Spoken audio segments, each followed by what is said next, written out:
Welcome, welcome to this video, the fifth video of the appetizing series for the World Championship match between Anand and Carlsen. And it's time to present a game where one of our participants is playing with the black pieces. So we've got Anand playing black here against Vasilin Topalov. This game was played in Sofia, the amateur Masters tournament of 2006. So also a couple of years ago. Let me put this game into context. 2006, this means that at the moment, at this time, Topalov was the FIDE world champion. He had won this tournament in St. Louis in very convincing fashion, where Anand finished second. And later in 2006, Topalov would play the reunification match with Kramnik that he lost, so that the split, which was started by Kasparov, was ended in 2006. So at the moment, this was really a duel of Topalov-Anand even today would be a duel on the highest level, but this meant like the absolute cream of the crop at the moment, at this time. So let's see what happens. Topalov playing 1e4 and Anand playing e5. Yeah, Anand's main openings against e4 are e5, the classical way to play. He plays various Ruy Lopez lines. Mostly he's going for the Marshall, but rarely gets the chance to play it. He's also playing the Najdorf and sometimes the Caro-Kann, but e5 and c5 are his main weapons. Okay, we get a Ruy Lopez, and all this has been played numerous times, and in fact it's quite likely that we get some Ruy Lopez at the World Championship match as well. Carlsen is mostly playing e4 these days, but you never know, he plays everything. And Anand is also mostly an e4 player, with Carlsen being quite focused on playing 1e5, but you never know in such a match. It's not unheard of that that immediately or suddenly some some player is playing an opening that he has never played before, like let's say Peter Lecko in his World Championship against Kramnik, who suddenly started to play 1d4, which he never did before the match. Alright, so back to this game. We've got the starting position of the Marshall, so c3, d5 would be the Marshall attack, and while being quite aggressive at first glance, this opening has the reputation of a drawish line on the top level. White is struggling to find anything in this pawn grabbing lines, where black gets this active play, something like this. And this has been analyzed, I don't know, probably up to many various endgames. So what Topalov played h3 nowadays is probably the main move, avoiding the pure Marshall. And Anand is playing bishop b7. The point of h3 is if now d5 and all this quite similar, then white has this additional option, which speeds up his development. One problem of the pure Marshall is that the c3 pawn clogs up white's development. So bishop b7 is the normal response, d3 and rook e8. Here d5 is in fact an idea. It's quite funny, but back then this idea wasn't really prominent already. Okay, rook e8, just a normal Ruy Lopez move. h6, also very useful move. It's a preparation amongst others for bishop f8, knight d2 and bishop f8. Note that black is playing this in an interesting fashion. He's not yet playing d6. Maybe there's still the chance to play d5 in one move. a3, yeah, also allowing a retreat on a2, and this happens. So black plays d6 after all. and knight b8. This is a very common maneuver in the Ruy Lopez, mostly known from the Breyer variation of the absolute main line, knight b8. Yeah, what is this move doing? It frees up the c-pawn to get involved in the game, and also allows, if appropriate, a regrouping via d7. Sometimes d7 to c5 or d7 to, oops, no, to b6 is an idea. So this is a flexible move, but mostly it's about this pawn that it should be involved in the game. Knight b3 and knight c6. Knight b3 is putting some pressure on c5, and now knight c6. And now we see it's a rather typical situation for the Ruy. It's a very complicated opening from a strategical point of view, also because there are so many pawns in the center, and various captures and transformations are possible. Just for example, if you think about white playing d4, just for example, it's not a particularly great move probably, but there are so many ways that the pawn structure could transform. Black could take here, play this. He could immediately advance. He could just stay in the center. There are so many different options, so it's almost a guarantee for a complicated game, this opening. Okay, rook b1. Trying to use the rook on the b file. And now bishop c8. This is a good move, intending to relocate the bishop, maybe even exchange it on a2. It wasn't doing so much on b7, so this is a good regrouping. Bishop e3 and the bishop to e6. This also makes sure via the pin that white cannot take on c5. Played queen c2 and rook c8. Yeah, I think we can take stock here. I think black has a reasonable position. It's probably about equal. Queen b2 and now c4, transforming the pawn structure. As mentioned, there are many options to change it. Takes and bishop takes. So what are the main strategical ideas? White would like to prevent black from playing d5, because this would free up the f8 bishop, and at the end black would have an extra center pawn, the e5 pawn. So this is what black is trying to do, and white is mostly trying to prevent that. And we see that it's very difficult actually to do so. He plays knight b to d2, and after the capture and d5, black gets to play his idea. However, it's not the end of the world. White is still in decent shape. He played rook d1, and Anand played the ambitious move d4, advancing the d-pawn. White took, and black recaptured. I'm going through this rather quickly, simply because the main point of the game is later. The complications that arise soon are the main cause of this.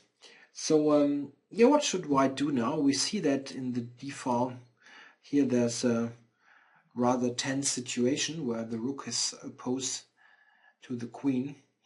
So what should white do? It seems that the best move in this position is bishop to f4, getting out of this attack, and probably it's about equal here, but white can still try for something. It is a complicated game. Black, for example, could play a5 just to put something on the board. Here white even has ideas to fight for the initiative, e5 and e6. So black must be a bit careful.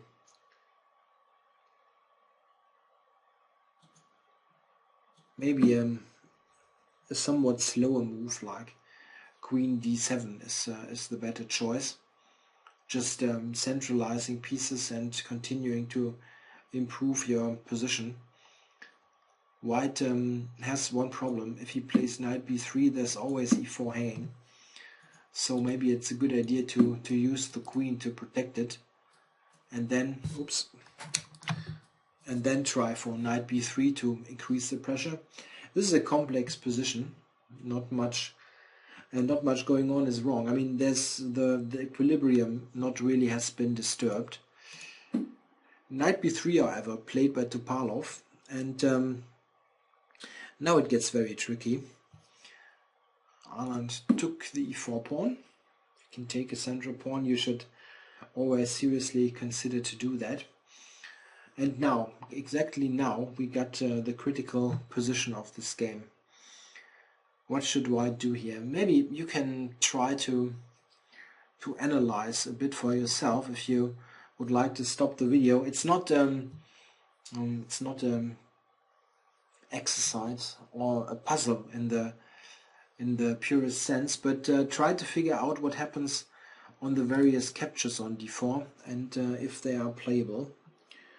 In fact, Topalov's move now is a mistake. He can still keep the game on, let's say, about level with Queen b2. However, this was very difficult to spot. He played the rather normal looking move, bishop takes d4, but this now leads to an amazing tactical sequence. Maybe you can try to calculate a bit. Black now took, and note that there is this idea. So if White captures with the knight, there's simply knight here, and it's a fork. So rook takes d4, and here Black has a very strong move. Try to find it. I'll be silent for a couple of seconds so you can try to find it yourself. And the move is knight g5. it's not so difficult right here because yeah, what else is there? Otherwise you would probably lose just the e4 knight.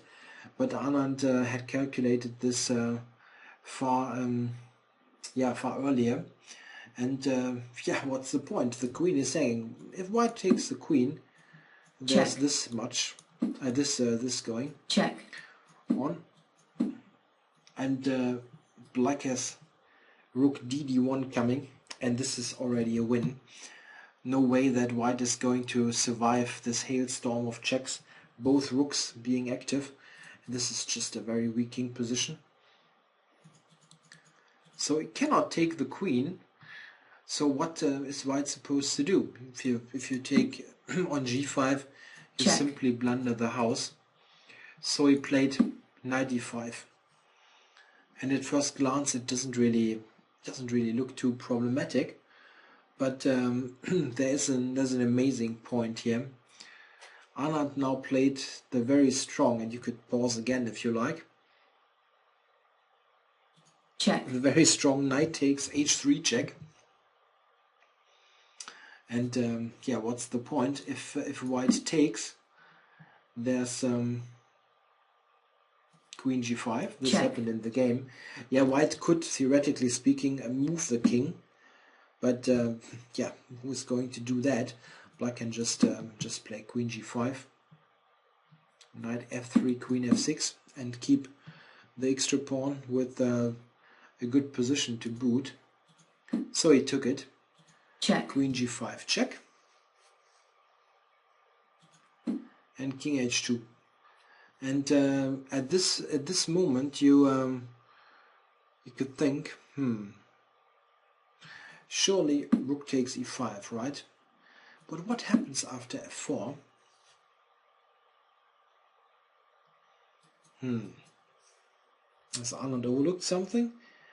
No, you can go queen g6, and then rook e5. Problem is there's this threat and also this hanging. So this is the only move.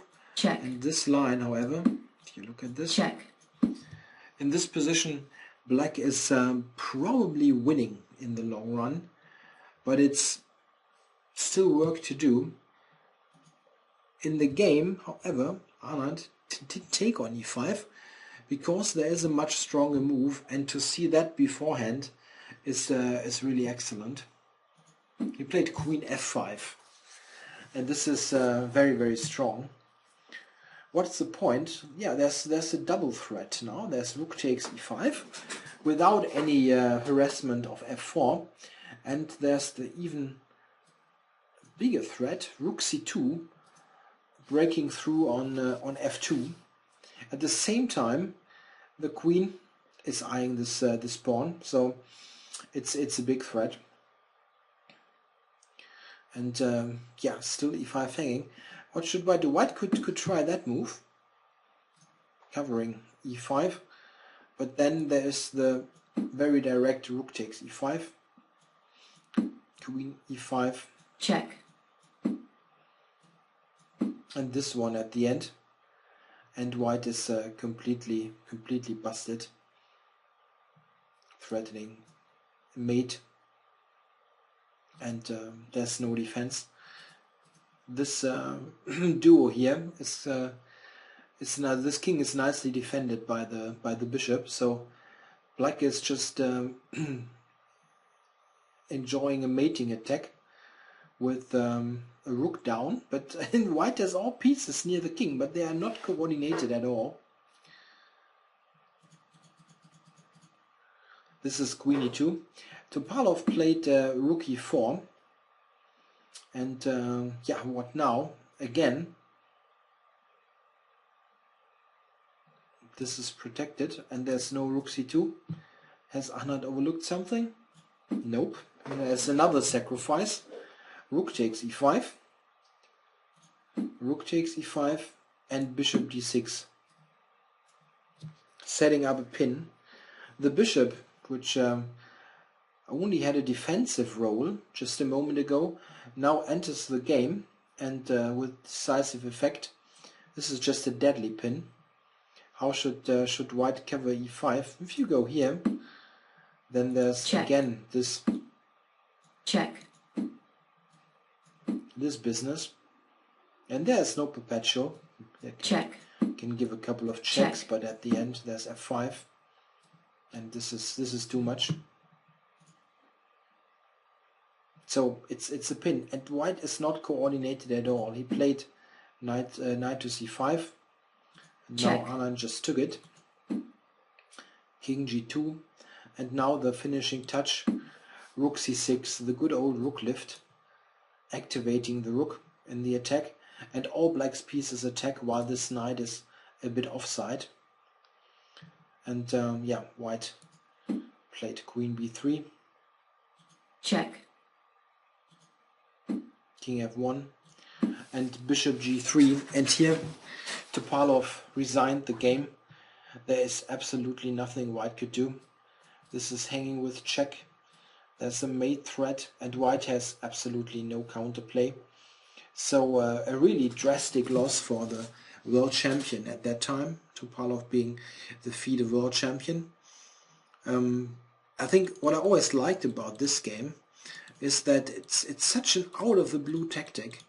I mean, in this position, you somehow feel that, isn't it a bit tricky for black being here opposed the rook?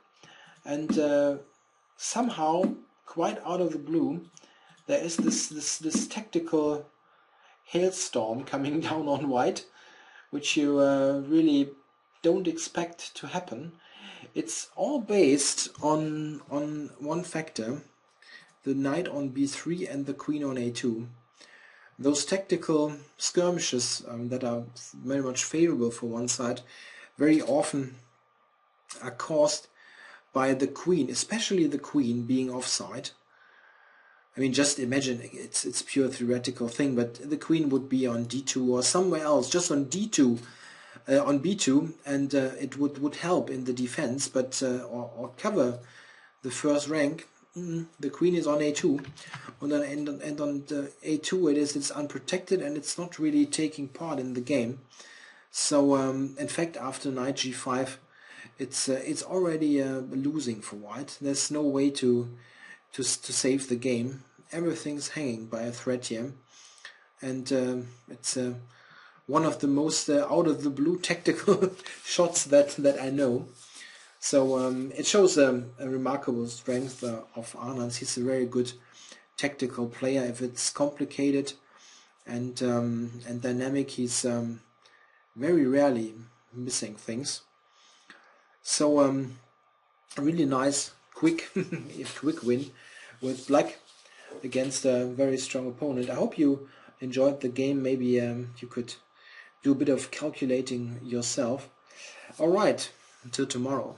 Thanks for watching.